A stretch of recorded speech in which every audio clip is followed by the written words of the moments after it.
کیا آپ کا کوئی عقیدہ ہے؟ آپ کہہ سکتے ہیں کہ میں ڈیزم کے قریب ہوں، میں ساری مذہبی رسومات بھی ادا کر چکا ہوں۔ یہ مسلسل کہا جاتا ہے ہم جنس پرست مثلاً گیز اور لیسبینز جہنم میں جائیں گے۔ یہ بات میری عقل نہیں مانتی کیونکہ اس کا تعلق جسم کے ہارمونز سے ہے۔ اگر ہمارا ماننا ہے کہ ہر چیز خالق کی طرف سے ہے تو یہ چیز بھی اسی کی طرف سے ہے۔ اس ٹاپک کو تفصیل سے بیان نہیں کیا جاتا، ہو سکتا ہے ہمیں اس کے بارے میں زیادہ نہ پتا ہو۔ آپ کو معلوم ہے کہ اسلام اس کے متعلق کیا کہتا ہے؟ مثلاً شادی سے پہلے جنسی تعلقات رکھنا گناہ ہے۔ کیا آپ کے خیال میں شادی سے پہلے جنسی تعلقات رکھنا گناہ ہے؟ ابھی ہم اس شہر میں ہیں، مجھے پکا پتا ہے کہ اس قصبے میں آج رات کیا ہونے والا ہے۔ کیا آپ کے خیال میں خالق کو نہیں معلوم تھا کہ ایسا ہوگا؟ اسے یوٹیوب پر شیئر کریں تو مسئلہ تو نہیں۔ No problem. آپ کیا کرتے ہیں، پڑھائی یا کام؟ میں کام اور پڑھائی دونوں کرتا ہوں۔ آپ کا مذہبی عقیدہ کیا ہے، اگر کوئی ہے تو؟ آپ کہہ سکتے ہیں کہ میں ڈیزم کے قریب ہوں کیونکہ میرا یقین ہے خالق کے بغیر کچھ نہیں ہو سکتا تھا۔ میں ساری مذہبی رسومات بھی ادا کر چکا ہوں، میں ہر چیز کا تجربہ کر چکا ہوں کیونکہ میرے خیال میں زندگی کے اتار چڑھاؤ کے ساتھ ہر چیز کا تجربہ کرنا ضروری ہے۔ کیا میں آپ کو ڈیسٹ سمجھتے ہوئے آپ کے عقائد پر کچھ سوالات پوچھ سکتا ہوں؟ وہ چند سوالات یہ ہیں۔ فرض کریں آپ نے دنیا کے سارے رنگوں کی مدد سے ایک تصویر بنائی اور آپ نے لوگوں کو یہاں بلایا تاکہ انہیں وہ رنگ دکھا سکیں۔ اس میٹنگ میں کیا آپ اپنے کام کے رنگ دکھانے کے لیے اس جگہ لائٹنگ کا انتظام کریں گے یا اندھیرا رہنے دیں گے کہ رنگ نظر نہ آئے؟ ظاہر ہے میں روشنی کروں گا۔ ورنہ رنگ نظر نہ آنے پر کیا ان کا کوئی مقصد رہ جائے گا؟ نہیں۔ بالکل اسی طرح جس خالق پر ہم یقین رکھتے ہیں اس نے کائنات کو ایک رنگوں بھری جگہ بنایا ہے۔ پینٹنگ کے علاوہ اس نے جاندار مخلوقات پیدا کی ہیں۔ صرف انسانوں کو دیکھ کر یہ اندازہ ہو جاتا ہے کہ یہ کتنی کلرفل جگہ ہے۔ ان کے بات کرنے یا زندگی گزارنے کا انداز، یا جب ہم لاکھوں جانوروں اور پودوں کی نسلوں کو دیکھیں تو ہر چیز کا مقصد ہمیں سمجھ آ سکتا ہے۔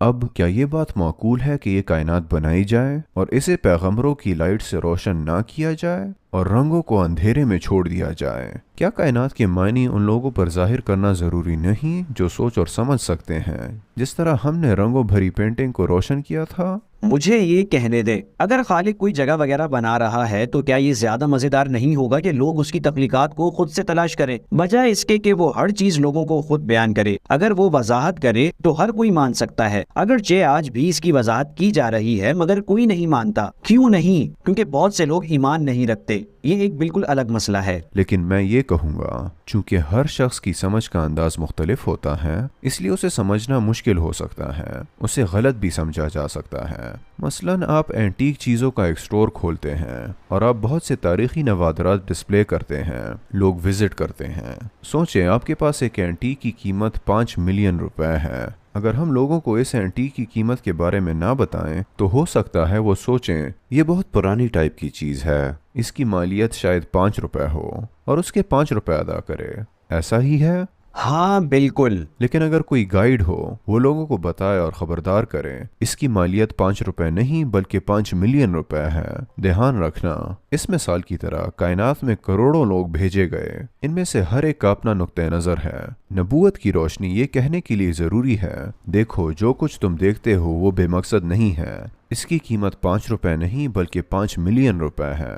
یا تمہارا جسم بے مقصد تخلیق یا محض اتفاق کا نتیجہ نہیں ہے۔ ہاں یقیناً۔ آپ قیمتی ہیں، ورنہ ہر شخص اپنی مرضی سے مقصد بنا لے گا اور معنی نہیں سمجھے جائیں گے۔ تو اس بارے میں آپ کا کیا خیال ہے؟ آج کی دنیا میں بہت سی چیزیں ہمیں حیران کرتی ہیں، یہ کتنا صحیح ہے؟ جیسے یہ مسلسل کہا جاتا ہے کہ ہم جنس پرست مثلاً گیز اور لیسبینز جہنم میں جائیں گے۔ یہ بات میری عقل نہیں مانتی کیونکہ اس کا تعلق جسم کے ہارمونز سے ہے۔ اگر ہمارا ماننا ہے کہ ہر چیز خالق کی طرف سے ہے تو یہ چیز بھی اسی کی طرف سے ہے۔ مطلب یہ لوگ جان بوجھ کر مردوں یا عورتوں کی طرف کشش نہیں رکھتے، اس کا تعلق ان کے ہارمونز اور احساسات سے ہے۔ اس لیے میں ریلیجنز کو کچھ ٹاپکس پر غیر مؤثر سمجھتا ہوں۔ بہرحال ایک بات یہ ہے کہ اس ٹاپک کو تفصیل سے بیان نہیں کیا جاتا، ہو سکتا ہے ہمیں اس کے بارے میں زیادہ نہ پتا ہو۔ کیا آپ کو معلوم ہے کہ اسلام ہم جنس پرستی کے متعلق کیا کہتا ہے؟ اسلام انہیں غیر مسلم نہیں کہتا، اسلام نہیں کہتا یہ کافر ہیں یا یہ اسلام سے نکل گئے۔ پہلی بات یہ کہ کیا آپ کو یہ معلوم تھا؟ نہیں۔ اسلام نہیں کہتا کہ یہ مذہب سے نکل گئے ہیں، یہ لوگوں کا اپنا خیال ہو سکتا ہے، لیکن ہمیں یہ دیکھنا چاہیے کہ اسلام کیا کہتا ہے، کتاب کیا کہتی ہے۔ انہیں دائرہ اسلام سے خارج نہیں سمجھا جاتا کیونکہ لوگوں کے احساسات ان کے لیے چیلنج ہوتے ہیں۔ مثلاً کوئی مخالف جنس کی طرف مائل ہے، مرد عورت کی طرف کشش رکھتا ہے، لیکن اس میں ایک اصول ہے۔ اسلام کہتا ہے کہ آپ شادی سے پہلے اس کے قریب نہیں جا سکتے، تو یہ اصول ہے، یہ انسانوں کے لیے ایک امتحان ہے۔ اسی طرح اگر کوئی اپنی ہی جنس کے فرد میں کشش رکھتا ہے، لڑکی لڑکی میں یا مرد مرد میں، تو یہ ان کا اپنا احساس ہے اور یہ ان کے لیے بھی ایک امتحان ہے۔ اسلام کہتا ہے آپ کو ان کے قریب نہیں جانا چاہیے۔ آپ نے دیکھا پہلے اس نے مرد اور عورت کے درمیان اصول قائم کیا اور کہا تمہیں اپنے احساسات پر قابو رکھنا ہوگا، یہ تمہارا امتحان ہے۔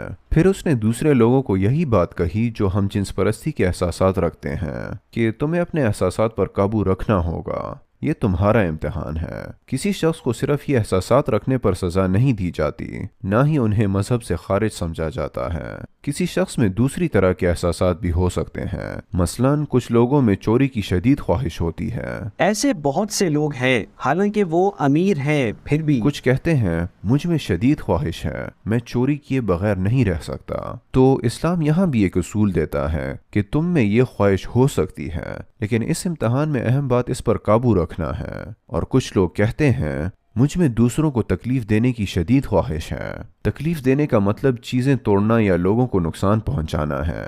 لوگوں میں یہ خواہش بھی ہو سکتی ہے، لیکن اسلام اس پر ایک حکم دیتا ہے کہ نہیں، تم یہ نہیں کر سکتے، تمہیں خود پر کنٹرول رکھنا ہوگا۔ یعنی اسلام جن معاملات پر بات کر رہا ہے وہ اپنی خواہشات نفس پر کنٹرول رکھنے کا امتحان ہے۔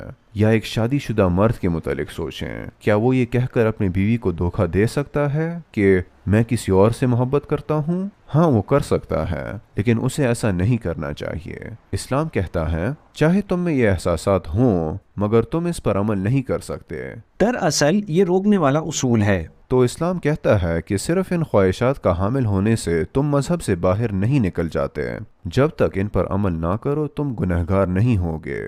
ہمیں اسے اس طرح دیکھنا چاہیے۔ معاشرہ اس بارے میں زیادہ نہیں جانتا اور آسانی سے لوگوں کو کافر کہہ سکتا ہے، لیکن ایسا نہیں ہے۔ شادی سے پہلے جنسی تعلقات رکھنا گناہ کیسے ہے؟ کیا آپ کے خیال میں شادی سے پہلے جنسی تعلقات رکھنا گناہ ہے؟ مرد کی بے قابو خواہشات کے باعث ایک بچہ پیدا ہوتا ہے۔ جب یہ کہا جاتا ہے شادی سے پہلے اس طرح کی قربت نہیں ہونی چاہیے، تو دراصل ان کے خیال میں ایسا ہی ہونا چاہیے۔ اسی لیے وہ شادی سے پہلے جنسی تعلقات رکھنے کو گناہ قرار دیتے ہیں۔ اس لیے نہیں کہ شادی سے پہلے جنسی تعلقات رکھنا گناہ ہے، بلکہ اس لیے کہ اس سے معاشرے تباہ ہو جاتے ہیں۔ تو آپ کے خیال میں معنی حمل طریقوں کے ساتھ لوگوں کا شادی سے پہلے جنسی تعلقات رکھنا گناہ ہوگا؟ میرے خیال میں نہیں ہوگا۔ پہلی بات، کسی چیز کو گناہ کہنے یا نہ کہنے کا انحصار اس پر ہے کہ اللہ اسے گناہ کہتا ہے یا نہیں، ورنہ ہر شخص کا اپنا خیال چیزوں پر اثر انداز ہو سکتا ہے۔ شادی سے پہلے جنسی تعلقات رکھنا گناہ کیوں ہے؟ فیملی ویلیوز میں بگاڑ کی وجہ سے بچے فیملی کے بغیر اپنے والدین کو پہچانے بغیر بڑے ہوتے ہیں۔ چونکہ فیملی کا تصور تباہ ہو جاتا ہے، اس لیے اللہ اس کے لیے حکم لاگو کرتا ہے۔ لیکن بنیادی طور پر کسی چیز کو تبھی گناہ کہا جا سکتا ہے جب اللہ اس سے منع کرتا ہے۔ میں ایسے کئی لوگوں کو جانتا ہوں جنہوں نے شادی سے پہلے بہت سو سے انٹرکورس کیا، لیکن ان کے کوئی بچے نہیں ہیں اور وہ لوگ اب شادی شدہ ہیں۔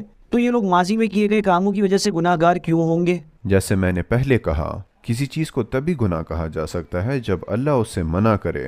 اگر ہم دوسری وجوہات گننا شروع کر دیں تو اس کا مطلب ہوگا کہ ہم اپنے ذاتی فائدے کا سوچ رہے ہیں۔ مختصر یہ کہ فائدے پابندی سے مختلف ہوتے ہیں۔ آپ کہہ سکتے ہیں کچھ لوگوں کے بچے تھے، کچھ کے نہیں، لیکن ہمیں لوگوں کے خیالات کی بجائے یہ دیکھنا ہوگا کہ پابندیاں کیا کہتی ہیں۔ ایک بات یہ بھی ہے برادر، مالک اپنی پراپرٹی کو جیسے چاہے استعمال کر سکتا ہے۔ مثلاً یہ آپ کی شرٹ ہے، کیا میں آ کر پین سے آپ کی شرٹ پر لکھ سکتا ہوں؟ آپ لکھ سکتے ہیں، مگر یہ نامناسب ہوگا۔ یہ آپ کی پراپرٹی ہے، اگر یہ آپ کی ہے تو آپ جیسے چاہیں اسے استعمال کر سکتے ہیں۔ اسی طرح اونرشپ مکمل طور پر اللہ کی ہے، کیونکہ سب جاندار، مرد، عورتیں، مطلب ہر چیز اس کی پراپرٹی ہے۔ وہ جو چاہے اپنی پراپرٹی کے متعلق آرڈرز دے سکتا ہے۔ تو اپنے والدین کو نہ پہچاننے والے بچے اور تباہ شدہ خاندانی نظام دیکھتے ہوئے وہ کہہ سکتا ہے کہ یہ سب منع ہے، لیکن ایک خالق جو سب کچھ جانتا ہے۔ کئی سال بعد 2021 میں ابھی ہم اس شہر میں ہیں، مجھے پکا پتا ہے کہ اس قصبے میں آج رات کیا ہونے والا ہے۔ کچھ لوگ یہاں وہاں شراب پی رہے ہوں گے، وہ لوگ خصوصاً کالج اسٹوڈنٹس یہاں وقت گزاری کر رہے ہوں گے۔ وقت گزاری کرتے ہوئے وہ اپنی مرضی سے دوسروں کے گھر کی طرف بڑھیں گے، وہ ان کے دوست کا یا کسی کا بھی گھر ہو سکتا ہے، چاہے کسی کا بھی ہو۔ پھر ایک دن یہ لوگ شادی کر کے اپنی فیملی کی شروعات یہ کہتے ہوئے کریں گے کہ ایسا ہوا تھا مگر وہ ماضی ہو چکا ہے۔ کیا آپ کے خیال میں خالق کو نہیں معلوم تھا کہ ایسا ہوگا؟ اللہ قرآن کے ذریعے کیا سمجھا رہا ہے؟